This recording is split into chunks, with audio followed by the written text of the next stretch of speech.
Halo semuanya, Assalamualaikum warahmatullahi wabarakatuh. Perkenalkan, saya Raisa Miftahul Janah, yang pada kesempatan kali ini saya akan menyampaikan kesimpulan dari sebuah penelitian yang berjudul Peran Aktor Individu Non-Pemerintah dalam Diplomasi Stakeholders dengan studi kasus aktivis lingkungan Greta Thunberg di tahun 2018 sampai 2019. Yang dimana penelitian ini dilakukan untuk memahami bagaimana seorang individu non-pemerintah dapat berperan dalam diplomasi internasional yang selama ini didominasi oleh aktor negara. Penelitian ini berangkat dari fenomena berkembangnya teknologi komunikasi dan media sosial yang membuat diplomasi tidak lagi menjadi ruang eksklusif bagi pemerintah, tapi juga diplomasi kini semakin dekat dengan masyarakat dan memungkinkan munculnya aktor baru dalam hubungan internasional. Yang dimana hal tersebut ditunjukkan oleh sosok Greta Thunberg, yaitu seorang aktivis lingkungan asal Swedia yang pada tahun 2018 hingga 2019 berhasil menarik perhatian dunia melalui kampanye penyelamatan lingkungan. Greta memulai aksinya dengan melakukan aksi protes di depan parlemen Swedia melalui gerakan School Strike for Climate. Aksi tersebut kemudian berkembang menjadi gerakan global bernama Fridays for Future yang melibatkan jutaan pelajar dari berbagai negara. Perkembangan gerakan ini membuktikan adanya kekuatan advokasi dari aktor individu yang mampu mempengaruhi opini publik internasional. Dalam penelitian ini, penulis menggunakan konsep diplomasi stakeholders yang memiliki 3 kriteria utama untuk menentukan apakah suatu tindakan dapat disebut sebagai tindakan diplomasi.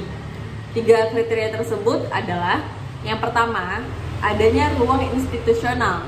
Kedua, keterlibatan aktor non-negara dalam proses diplomasi. Dan ketiga, adanya pengakuan dari aktor pemegang kepentingan. Pada kriteria pertama, Greta terbukti memenuhi aspek ruang institusional melalui kehadirannya dalam berbagai forum internasional seperti UN Climate Action Summit, Conference of Parties atau COP pada tahun 2018 dan 2019, serta World Economic Forum. Ia bahkan menyampaikan pidato yang viral dalam Konferensi Perubahan Iklim PBB di New York yang pada 23 September 2009. Kehadirannya dalam ruang institusional ini menjadi bukti bahwa ia diterima sebagai bagian dari proses diskusi global. Kemudian kriteria yang kedua mengenai keterlibatan aktor non-negara juga terpenuhi melalui perannya sebagai penggerak advokasi lingkungan. Greta bersama gerakan Fridays for Future melakukan mobilisasi aksi protes global dan mendorong pemerintah untuk memperkuat kebijakan iklim. Upayanya memberikan tekanan politik bahkan berdampak pada peningkatan anggaran lingkungan oleh Uni Eropa.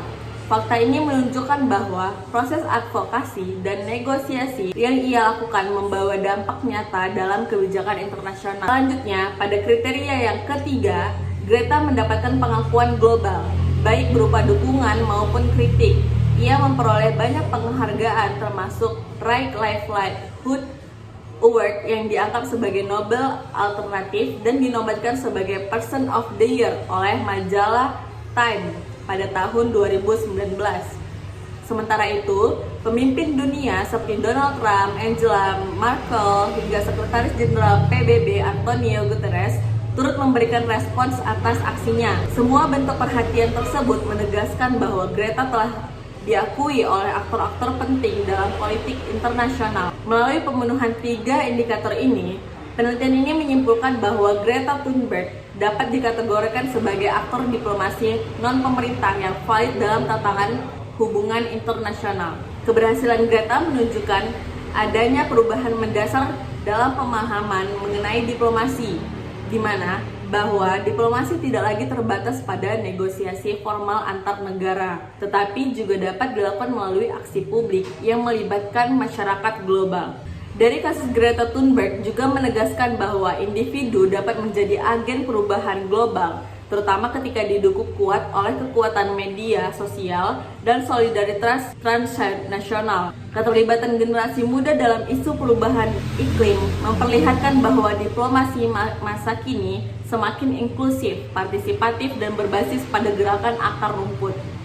Dengan demikian, Penelitian ini memperkuat tesis bahwa perkembangan zaman dan kemajuan teknologi telah menggeser batasan aktor diplomasi dalam hubungan internasional. Kini, individu non-pemerintah memiliki peluang besar untuk berpartisipasi dalam pengambilan keputusan global, khususnya dalam isu-isu yang bersifat universal seperti penyelamatan lingkungan.